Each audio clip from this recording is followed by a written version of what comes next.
നിങ്ങൾക്കൊരു തലമുറയെ നശിപ്പിക്കണമെന്നുണ്ടെങ്കിൽ അവർക്ക് വിദ്യാഭ്യാസം കൊടുക്കാതിരിക്കുക, അല്ലെങ്കിൽ വികലമായ വിദ്യാഭ്യാസം കൊടുക്കുക. രണ്ടായാലും സമൂഹത്തെ നശിപ്പിക്കാം. മതപഠനവും അതുപോലെ തന്നെ തീവ്രവാദവും ഭീകരവാദവും ഒക്കെ നിങ്ങൾക്ക് പഠിപ്പിക്കാം. ജനങ്ങളെ ശരിയായ മതവും പഠിപ്പിക്കാം, മോശമൊക്കെ പഠിപ്പിക്കാം, എന്ത് വേണോ നിങ്ങൾക്ക് പഠിപ്പിക്കാം സിലബസിലൂടെ. അപ്പോൾ നിങ്ങൾ ഒന്നുകിൽ പഠിപ്പിക്കാതിരിക്കുക, നിങ്ങൾ ചെയ്യുന്ന ഏറ്റവും വലിയ ദ്രോഹം ഒരു സമൂഹത്തെ നശിപ്പിക്കാൻ, അല്ലെങ്കിൽ വികലമായ കാര്യങ്ങൾ പഠിപ്പിക്കുക. രണ്ടായാലും സമൂഹത്തെ നശിപ്പിക്കാം. ഇവിടെ കേരളത്തിൽ സംഭവിച്ചുകൊണ്ടിരിക്കുന്നത് വികലമായ പഠിപ്പീരോ അല്ലെങ്കിൽ പഠിപ്പിക്കാതിരിക്കലോ അല്ല. അതിവിപുലമായ പ്രാഥമിക സ്കൂളുകൾ മുതൽ പ്രൈമറി സ്കൂൾ മുതൽ യൂണിവേഴ്സിറ്റികൾ വരെ തുറന്നു വെച്ച്, സ്വാശ്രയ എഞ്ചിനീയറിംഗ് കോളേജുകളൊക്കെ തുറന്നു വച്ച്, ഒരുപാട് വിദ്യാഭ്യാസ സൗകര്യങ്ങളൊക്കെ ഒരുക്കി, സമ്പൂർണ്ണ സാക്ഷരതയൊക്കെ ഒരുക്കി വച്ചതിന് ശേഷം ഇതിനെ പ്രവർത്തിക്കാൻ സമ്മതിക്കാത്തൊരു സാഹചര്യമാണ് ഇവിടെ ഉള്ളത്. ഞാൻ പറഞ്ഞു വരുന്നത്, ഇന്നലെ SFIക്കാർ ഡോക്ടർ അനിൽകുമാറിന്, യൂണിവേഴ്സിറ്റി രജിസ്ട്രാറായിരുന്ന ഇപ്പോൾ സസ്പെൻഷനിലേക്ക് പോയ അനിൽകുമാറിന് ഭരണഘടനയുടെ ഒരു പുസ്തകം കൊടുക്കുന്നു. അദ്ദേഹത്തെ സ്വീകരിക്കുന്നു. അദ്ദേഹം അത് മേടിക്കാൻ പാടുണ്ടോ? ഇത്രയും വിവാദം നിൽക്കുമ്പോൾ SFIയുടെ കയ്യിൽ നിന്ന് വേണ്ട എന്ന് പറയണ്ടേ? അത് പത്രങ്ങളിൽ വരുന്നു, ചാനലുകളിൽ വരുന്നു. ഇദ്ദേഹം തന്നെ ദേവസ്വം ബോർഡിൻ്റെ പമ്പയിലെ ദേവസ്വം ബോർഡ് അയ്യപ്പ കോളേജിൽ ഒരു ഫംഗ്ഷനിൽ പങ്കെടുക്കുന്നുണ്ട്.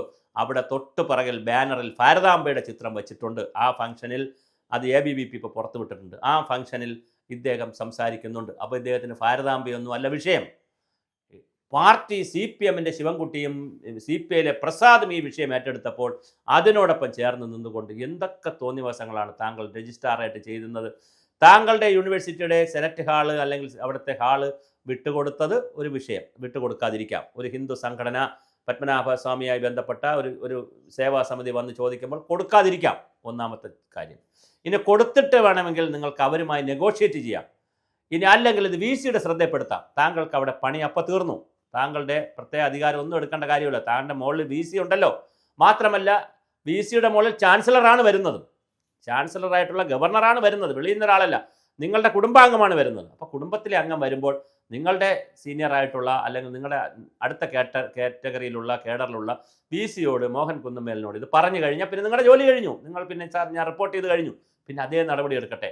മാത്രമല്ല താങ്കളോട് മോഹൻ കുന്നമേൽ പറഞ്ഞു എന്നാണ് പറയുന്നത് VC. അദ്ദേഹം ഇപ്പോൾ ലീവിലാണ്. പിന്നെ വേറെ സിസ തോമസ് എന്ന വേറൊരാളിനാണ് ചാർജ്, ഒരു വനിതയ്ക്കാണ് ചാർജ് ഉള്ളത്. ഈ മോഹൻ കുന്നമേൽ താങ്കളോട് പറഞ്ഞു എന്നാണ് പറയുന്നത്, ഇങ്ങനെ വിവാദങ്ങളും തർക്കങ്ങളൊന്നും ഉണ്ടാക്കരുത്. എന്നിട്ടും വിവാദമുണ്ടാക്കി. എന്താണ് കേരളത്തിൽ സംഭവിക്കുന്നത്? 12 സർവകലാശാലകൾക്കാണ് താൽക്കാലിക VCമാർ. ഒരേ ഒരു സർവകലാശാലയ്ക്ക് VC ഉള്ളൂ. എന്താണ് ഉന്നത വിദ്യാഭ്യാസം? ഇതിനൊന്നും എന്തെങ്കിലും ഒരു പരിഹാരം ഉണ്ടാക്കാൻ നമ്മുടെ വിദ്യാഭ്യാസ മന്ത്രി എന്ന് പറയുന്ന ബിന്ദു മേഡത്തിന്, അവരിടയ്ക്കിടയ്ക്ക് എന്തൊക്കെയോ വന്ന് എന്താണ് പറയുന്നത് അവർക്കും അറിയത്തില്ല, കേൾക്കുന്നത് നമുക്ക് മനസ്സിലാവില്ല. അതുകൊണ്ടൊരു പ്രശ്നമില്ല. അവരെന്താണ് പറയുന്നത്? അവരാവശ്യമില്ലാത്ത കാര്യങ്ങളിലൊക്കെ ഭാരതാംബ ഇങ്ങനത്തെ കാര്യങ്ങളിലൊക്കെ പറഞ്ഞുകൊണ്ടിരിക്കുന്നു. വരുന്ന ഗവർണർമാരും ഇതുപോലത്തെ കാര്യങ്ങളിലൊക്കെ വീഴുകയും ഇതിനെയൊക്കെ ഒന്ന് ചൂടാക്കി നിർത്താൻ ഗവർണറുടെ ഭാഗത്തുനിന്നും നീക്കങ്ങളുണ്ടോ, അല്ലെങ്കിൽ ഇതിനെ ഒരു ബലം പിടിച്ചെടുക്കുന്നുണ്ടോ എന്നുള്ള സംശയമുണ്ട്. അപ്പോൾ തീർച്ചയായിട്ടും ഞങ്ങൾക്ക് പറയാനുള്ളത്, ഞങ്ങളുടെ ചാനലിന് പറയാനുള്ളത്, ഞങ്ങളുടെ ജനങ്ങൾക്ക് പറയാനുള്ളത്, ഞാൻ ജനങ്ങളുടെ ശബ്ദമായി നിന്നാണ് സംസാരിക്കാൻ ഉദ്ദേശിക്കുന്നത്, പറയാനുള്ളത്, നിങ്ങൾ രണ്ട് കൂട്ടരും, ചാൻസലറും വൈസ് ചാൻസലറും രജിസ്ട്രാറും എല്ലാം ഞങ്ങളെ സംബന്ധിച്ചിടത്തോളം ഒന്നാണ്. ഞങ്ങളിവിടെ ടാക്സ് അടയ്ക്കുന്നത്, മക്കളെ പഠിപ്പിക്കുന്നത്. ഇനി എന്താ ചെയ്യുക? കുറേ കുട്ടികൾ വിദേശത്ത് പോയി പഠിക്കും, അവർ പോട്ടെ. കുറച്ച് പേർ മറ്റ് യൂണിവേഴ്സിറ്റികൾ ഇന്ത്യയിൽ പോകും. ബാക്കി കുറേ ദരിദ്ര നാരായണന്മാരുണ്ട്. അവർക്കാണ് ഇവിടെ യൂണിവേഴ്സിറ്റികൾ തുറന്നു വച്ചിരിക്കുന്നത്. അവർക്ക് വേണ്ടിയിട്ടാണ് പരീക്ഷകൾ നടത്തുന്നത്.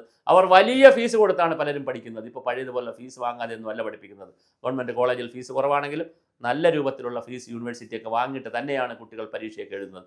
അപ്പോൾ ഇത്രയും പൈസയെല്ലാം വീട്ടമ്മമാർ മക്കളുടെ വിദ്യാഭ്യാസത്തിന് വേണ്ടി മുടക്കി വയ്ക്കുമ്പോൾ നിങ്ങൾ നാലാംകിട രാഷ്ട്രീയം കളിക്കരുത്. അത് SFIയോടും പറഞ്ഞു. SFIക്ക് CPMനില്ലാത്ത, ഗവൺമെൻറ്റിനില്ലാത്ത, മുഖ്യമന്ത്രിക്കില്ലാത്ത ദുഃഖമാണ് SFI ഇവിടെ ഇങ്ങനെ കിടന്ന് കാണിക്കുന്നത്. ഉടൻ KS വരുന്നു, ABP വരുന്നു, എല്ലാവരും DYFI വരുന്നു. എന്തൊരു ദുരന്തമാണിത്! ഈ ഒരു വിദ്യാഭ്യാസ ദുരന്തം കേരളത്തിൽ വരുത്തി വെച്ചതിൻ്റെ ഉത്തരവാദിത്വം ആർക്കും ഒഴിയാൻ കഴിയില്ല. ദയവായി പ്ലീസ് നിങ്ങൾ വിദ്യാഭ്യാസ രംഗത്തെ സ്വതന്ത്രമായി വിടൂ. യൂണിവേഴ്സിറ്റികൾ പഠിക്കാനുള്ളതാണ്, പരീക്ഷകൾ നടത്തി ഒരുപാട് പുതിയ തലമുറയെ സൃഷ്ടിക്കുന്നതാണ്. ഞാൻ വീണ്ടും പറയുന്നു, തുടങ്ങിയിടത്തു നിന്ന് തന്നെ പറയുന്നു, ഒരു തലമുറയെ നിങ്ങൾക്ക് വിദ്യാഭ്യാസം കൊടുത്ത് നശിപ്പിക്കാം, വികലമായ വിദ്യാഭ്യാസം കൊടുത്തും നശിപ്പിക്കാം, അല്ലെങ്കിൽ വിദ്യാഭ്യാസ സൗകര്യങ്ങൾ ഒരുക്കിയിട്ട് ഇത്തരം കോപ്രായങ്ങളും കോമാളിത്തരങ്ങളും കാണിച്ച് നശിപ്പിക്കാം. ഏത് വേണമെന്ന് നിങ്ങളും സമൂഹവും തീരുമാനിക്കട്ടെ.